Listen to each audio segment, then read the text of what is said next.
Welcome to this segment of Spartanburg Now. This segment is going to be about bicycling in Spartanburg. My name is Laura Ringo, and I'm the Executive Director of Partners for Active Living. With me are two very important community partners, Paula Francois with the Palmetto Cycling Coalition and Lisa Bollinger with the Spartanburg Area Transportation Study. We are here at Duncan Park at one of the beautiful trail facilities in the city of Spartanburg. Before we get going and talking about bicycling, I'd like for each of you to tell us a little bit about your organization. Paul, Okay. we'll start with you. The Palmetto Cycling Coalition is a 501c3 nonprofit. We're statewide, and our primary mission is to make South Carolina bicycle friendly for everyone. And Lisa, what about SPATS, or the Spartanburg Area Transportation Study? The Spartanburg Area Transportation Study is the Transportation Metropolitan Planning Organization, which receives federal money to approve road projects, bike pedestrian projects, and transit projects. That's wonderful. Thank you for sharing. There's been a lot of exciting things going on with bicycling in Spartanburg. In 2007, we received the city of Spartanburg received the bicycle friendly designation from the League of American Bicyclists, and in 2011, this time next year, we'll be reapplying. And there's been some great momentum recently. Lisa, tell us about a project you've really been working on that will help further our effort. SPATS, Partners for Active Living, the city and the county have worked with over 1,060 citizens, community officials, and advocates to formulate a guide for where bike lanes, sidewalks, and all types of bike ped facilities should go over the next 10 years or so. We're very, very proud that it is countywide, although the focus is on the city and connecting destinations within the city. I think it's important to note that bicycling is important to communities for a couple of reasons. First is transportation. It's important for people who don't have a car, don't want a car, can't drive for whatever reason, to have a safe form of transportation, and walking and biking can be one of those.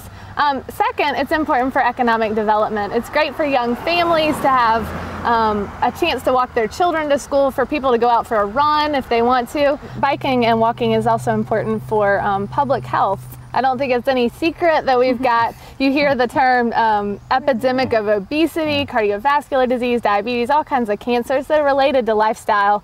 And walking and biking is usually the easiest, most convenient way to be physically active, which is one of the risk factors for a lot of those diseases. And there are many other community benefits related to bicycling and walking in a community.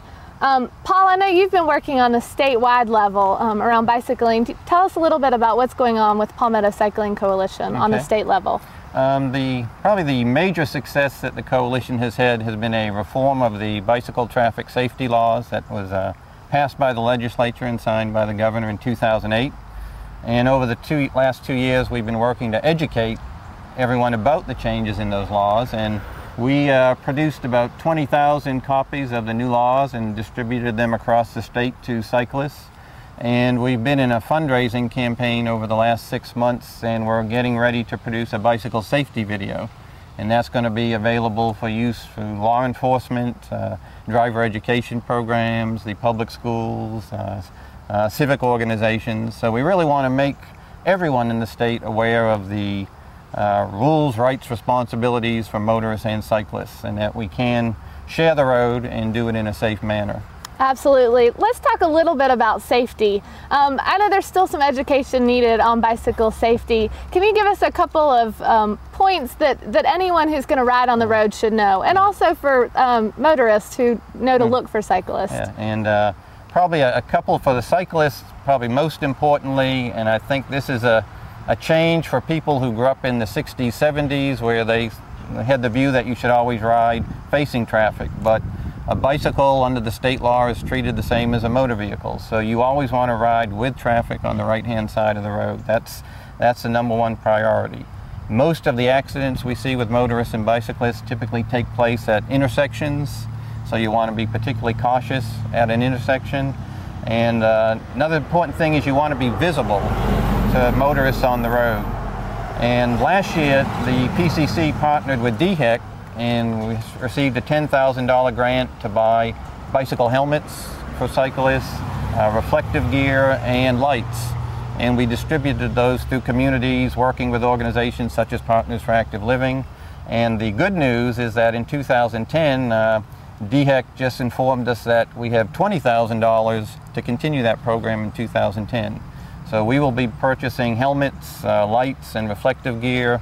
And again, we'll be working with community organizations throughout the state to get that out to cyclists, particularly those in need who may not have the income to purchase those items, because your number one safety piece of equipment is a helmet. Absolutely. You want to keep, if you're on a bike, you should be wearing a helmet.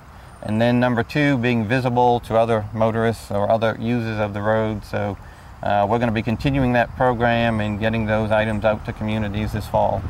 One little tidbit that I think is worth mentioning, if you're wearing a helmet, you want it to come mid-forehead and not sit back, which is something I know is confusing for a lot of people. But if you're ever wearing a helmet, you want to fit it so it's mid-forehead. Yeah, and it should be level, it should be tight around the chin, so you not only want to wear it, but you want to wear it the correct way. And we have a lot of organizations throughout the state that can help with doing helmet fittings for individuals, and that is a very good point to note, that you want it to be fit properly when you purchase the helmet or are given a helmet.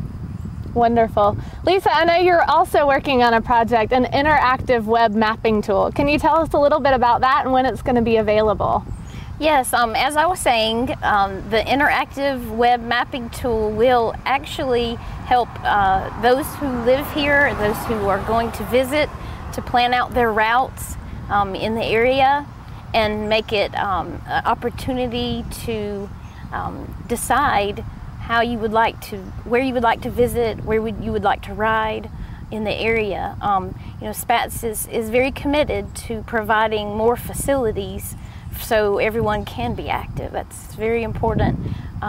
We are going to continue the bike ped plan process by using this interactive web tool, so people can actually decide their route, print their map out if they would like, and have that as a resource.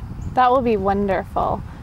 You mentioned facilities. I think it's worth noting that in the last couple of years we've gotten some new bike lanes in the city of Spartanburg, which is a really big success. And we've also seen a lot of new bicycle racks installed at local businesses.